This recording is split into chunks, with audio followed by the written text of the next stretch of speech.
17 सप्टेंबरला मराठवाडा मुक्ती संग्राम दिनानिमित्ताने याचं उद्घाटन होत आहे। आणि हाय नमस्कार मित्रांनो, आपल्या यूट्यूब चॅनलवर सगळ्यांचं स्वागत आहे। ते मित्रांनो, कोणी नवीन चॅनलवर असेल तर चॅनलला सबस्क्राइबर करा, लाईक करा आणि शेअर करा जास्तीत जास्त। की हे पहिल्यांदा इलेक्ट्रिकचं इंजिन आलेलं होतं बघा मित्रांनो। परत काल एक इंजिन आलेलं आहे बघा मित्रांनो, पाठीमागे आहे माझ्या, की ते बी इंजिन इलेक्ट्रिकचंच इंजिन आहे बघा।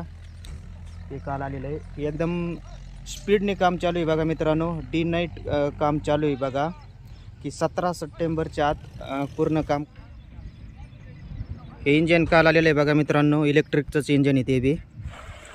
नमस्कार मामा। नमस्कार नमस्कार। आंघोळ चालली दिसते। आता सुटले काय नो? नाही आता आलो। असं एकनवाडीला होते का कुठं? नाही तिकडे बीड। मुक्काम कुठं होता? बीड नाईट ड्युटी होती आज। नाईट ड्युटी होती का? नाईटला काम केलं? अच्छा, मग बरं पीडनी काम चालू आहे की मग तुमचं? अच्छा अच्छा, बघा मित्रांनो, बघू शकतात की नाईटला सुद्धा काम केलेलं आहे बघा।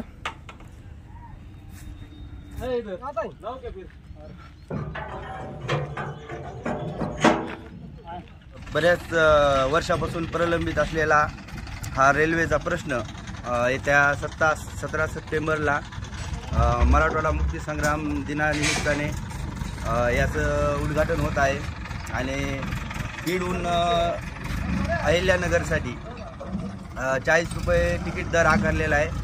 आणि रेल्वे चालू झाल्यामुळे रायमो व परिसरातील व्यापारी असतील, उद्योग व्यवसायाला चालना मिळणार आहे। आणि व्यवसायाला चालना मिळाल्यानंतर गाव हे खूप डेव्हलप होण्याच्या दिशेने वाटचाल होणार आहे। आणि महत्त्वाचं म्हणजे रायमो परिसरातील गावाला 12 वाड्या परिसर आहे। आणि हे रेल्वे स्टँड जे आहे ते रेल्वे स्टँडला जास्त प्रवासी येणार आहेत, त्याच्यामुळे जिल्ह्यातील सर्वात मोठं रेल्वे स्टँड हे रायमोचं होणार आहे। भविष्यामध्ये खूप लोकांना या ठिकाणी याचा फायदा होणार आहे। आणि आमचं या बीडकरांचं स्वप्न येत्या 17 सप्टेंबरला आणि मराठवाडा मुक्ती संग्राम दिनानिमित्त ते साकार होत आहे, त्याबद्दल आम्हाला खूप आनंद आहे। आणि दुसरी एक बातमी आहे बीडकरांसाठी की परत 2 गाड्या बीडवरून सुटणार आहेत, एक पुणे एक मुंबई। आणि मुंबई गाडी आहे मित्रांनो, बीड, अहिल्यानगर, माडमाड, नाशिक आणि मुंबई असा रूट आहे त्या गाडीचा। आणि दुसऱ्या पुणे गाडीचा रूट आहे बीड, अहिल्यानगर, दौंड आणि पुणे असा मार्ग आहे बघा मित्रांनो। अशा 2 गाड्या चालू होणार आहेत बघा मित्रांनो, 17 सप्टेंबरच्या नंतर चालू होणार आहेत बघा मित्रांनो। या प्रवर्गाला खूप फायदा होणार का आता? या गावाला खूप मोठा फायदा होणार आहे, कारण की या ठिकाणी मोठी बाजारपेठ आहे।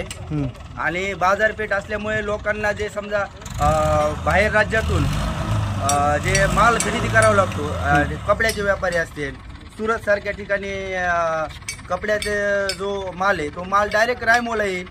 आणि रायमोला आल्यामुळे तो जो दर आहे तो त्यांना दर कमी करून देता येईल। आणि दर कमी करून दिल्यानंतर जे बाकी जे लोक आहेत ते रायमोल होलसेल व्यापारी रायमोला घडतील असं मला वाटतं। आणि या ठिकाणी मला महाराष्ट्र शासनाचे आणि भारत सरकारचे आभार खास करून महाराष्ट्र शासनाचे, ज्या ठिकाणी बीड जिल्हा हा दुष्काळी भाग आहे आणि ऊसतोड मजुरांचा जिल्हा म्हणून ओळखला जातो। बरोबर आहे। या ठिकाणी गोरगरीब कष्टकरी शेतकरी वर्ग हा जास्त प्रमाणात आहे। आणि मराठवाड्यामध्ये बीड जिल्हा हा दुष्काळी भाग आहे। आणि दुष्काळी भागाला 50% खर्च हा महाराष्ट्र शासनाने आणि 50% हा केंद्र शासनाने खर्च करून जो रेल्वेचा प्रकल्प बीड जिल्ह्याला युद्ध पातळीवर आज काम चालू आहे तो राबविल्याबद्दल मी महाराष्ट्र शासनाचे व केंद्र शासनाचे बीड जिल्ह्याच्या व आमच्या रायमो गावाच्या वतीने आभार व्यक्त करतो। आणि या ठिकाणी आपण पाहू शकता युद्ध पातळीवर दिवस रात्र काम चालू आहे।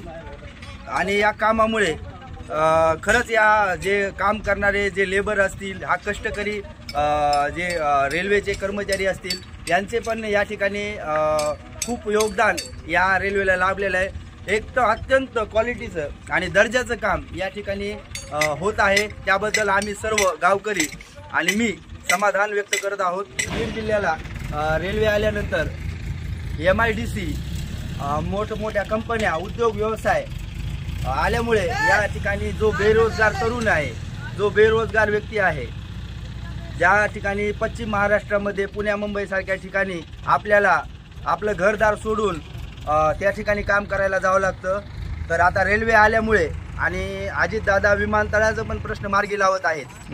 हे सर्व गोष्टी आपल्या बीड जिल्ह्यामध्ये आल्यानंतर या ठिकाणी रोजगार निर्मित होणार आहे आणि तरुणांच्या हातामध्ये काम मिळणार आहे. त्यामुळे सर्व काही गोष्टी रेल्वेच्या बाबतीमध्ये चांगल्या होत आहेत आणि त्याबद्दल आम्ही बीडकर समाधान व्यक्त करीत आहोत. धन्यवाद.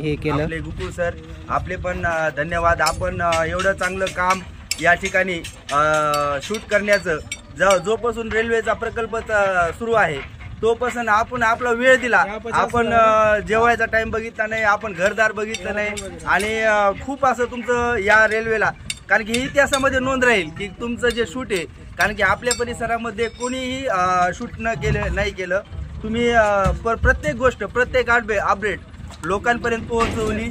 त्याबद्दल पुन्हा एकदा मी तुमचं पण धन्यवाद व्यक्त करतो, आभार व्यक्त करतो सर्वांच्या वतीने. खूप चांगलं काम आपण केलंय. तुमची इतिहासामध्ये नोंद राहील की ज्यावेळेस रेल्वे प्रकल्प सुरू होता प्रत्येक अपडेट तुम्ही लोकांपर्यंत, जनतेपर्यंत पोहोचवले.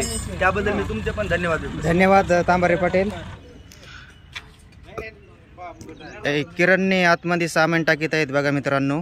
आता हे थोड्याच वेळामध्ये बीडकडे येणार आहे बघा.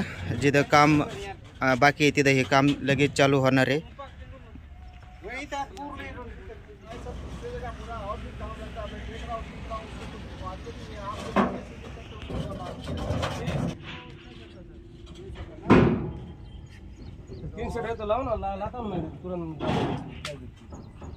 कल का काम खत्म हो जाएगा.